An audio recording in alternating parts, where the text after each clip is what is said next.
Hallo und herzlich willkommen zur 134. Folge von Fräulein Maja empfiehlt. Heute geht es um die ideale Katzentoilette, das ideale Katzenklo. Wie muss das stille Örtchen von Katzi aussehen und nach welchen Kriterien sollte es ausgesucht werden? Wenn ihr auch Fragen, Anregungen oder Kritik habt oder eure Samtpfoten in einer Folge sehen wollt, dann schreibt uns gern an majaempfiehlt@gmail.com oder an unsere eingeblendete WhatsApp-Nummer.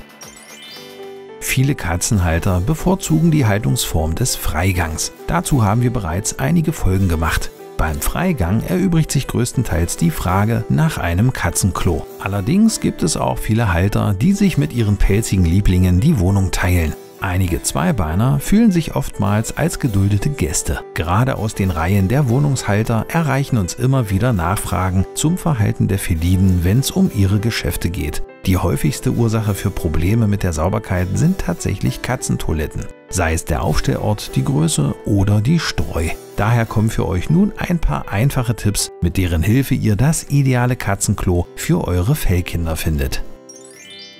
Die Größe. So unterschiedlich wie die Charaktere der Samtpfoten sind, so unterschiedlich ist auch ihre Gestalt. Es gibt kleine und große, kurzbeinige und langbeinige Samtpfoten. Dabei ist wichtig, dass sich eure Samtpfote einmal in der Toilette drehen kann. Das Katzenklo sollte also mindestens so lang sein wie eure Katze und so breit, dass sie bequem eine Wende schafft.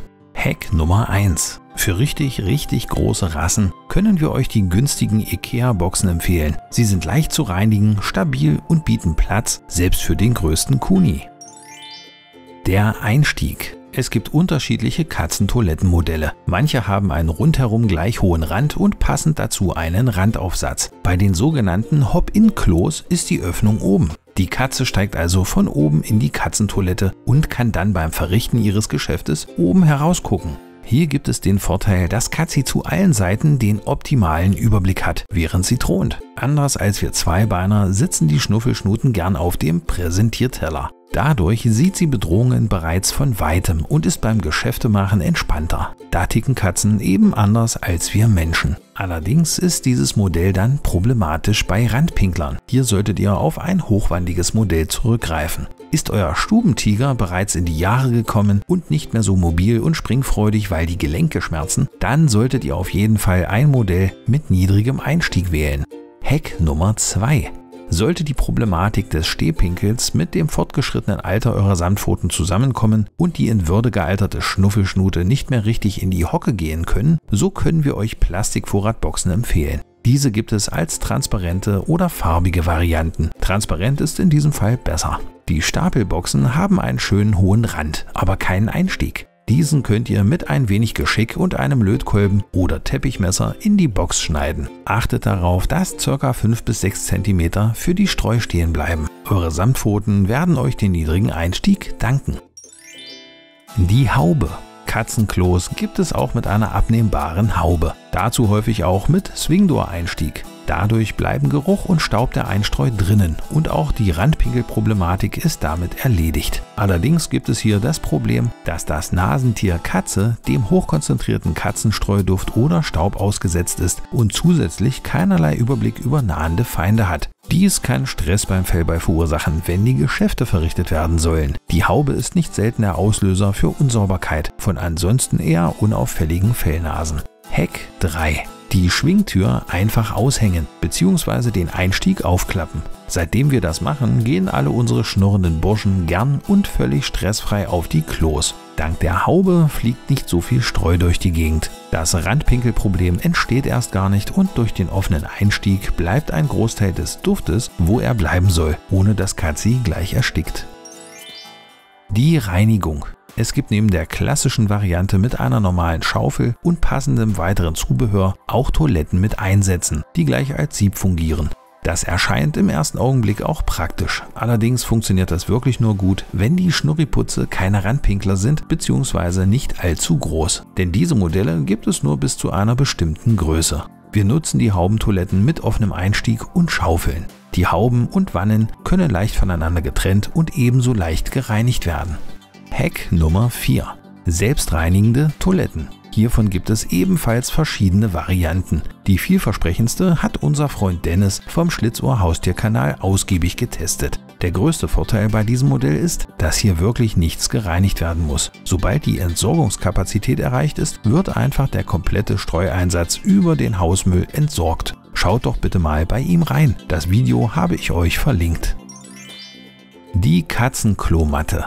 Es geht zwar vorrangig um Katzentoiletten und nicht um unzähliges Zubehör, aber die Katzenstreumatte ist essentiell, wenn es um die Aufstellung des Katzenklos geht. Habt ihr so eine Matte nicht, fühlt ihr euch zu Hause in kürzester Zeit wie im Urlaub, am Strand. Überall, aber auch wirklich überall findet ihr Streu wieder. Dabei ist die Art der Streu nachrangig, ob mineralisch, organisch, klumpend oder nicht. Die Streu wandert im Fell eurer Stubentiger überall hin und bleibt dann sonst wo in eurer Wohnung. Auf dem Teppich, dem Sofa, dem Bett, auf dem Stapel mit den frisch gewaschenen Sachen, im Müsli.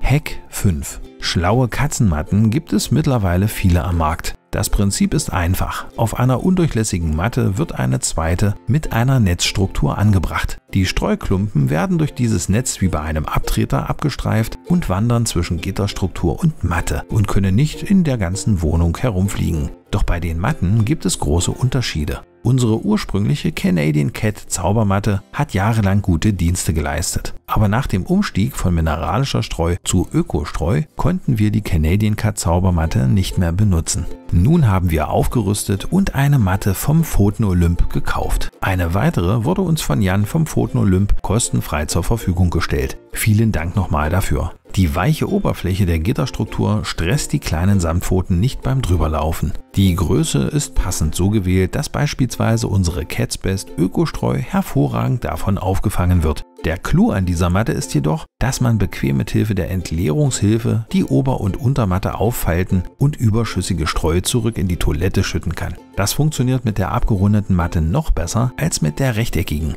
Die Matten lassen sich super einfach reinigen, indem sie einfach abgesaugt oder per Brause abgeduscht werden. Das Material ist robust und trocknet innerhalb von Minuten. Wir nutzen diese Matten seit Mai und sind vollauf begeistert von diesen qualitativ hochwertigen Vorlegern und möchten sie definitiv nicht mehr missen. Klare Kaufempfehlung von uns. Falls bei Amazon gerade keiner verfügbar sein sollten, so geduldet euch ein wenig, Nachschub ist unterwegs.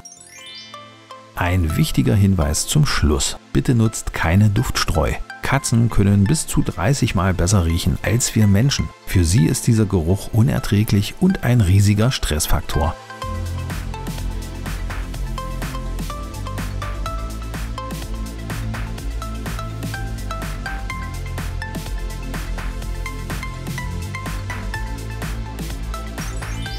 Und das war es mit dieser Folge von Fräulein Maja empfiehlt. Hinterlasst uns gern eure Erfahrungen und Tipps in den Kommentaren oder schreibt uns gern eine Mail oder WhatsApp, gern auch mit Bildern und Videos eurer Samtpfoten. Daumen hoch und teilen bitte nicht vergessen, falls es euch gefallen hat. Im letzten Rätsel suchten wir die Schere. Ihr habt wunderbar mitgerätselt. Weiter so. Was sucht Maja heute?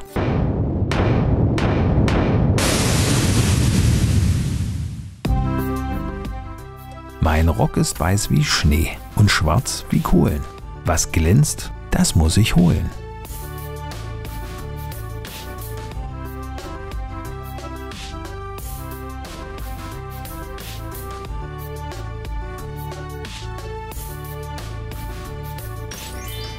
Wenn ihr wisst, was Maja sucht, schreibt's gern in die Kommentare. Die Auflösung gibt's nächste Woche. Und um künftig nichts mehr von den Fellnasen zu verpassen, abonniert doch kostenlos unseren Kanal und aktiviert die Glocke. Bis zum nächsten Mal. Wir freuen uns auf euch.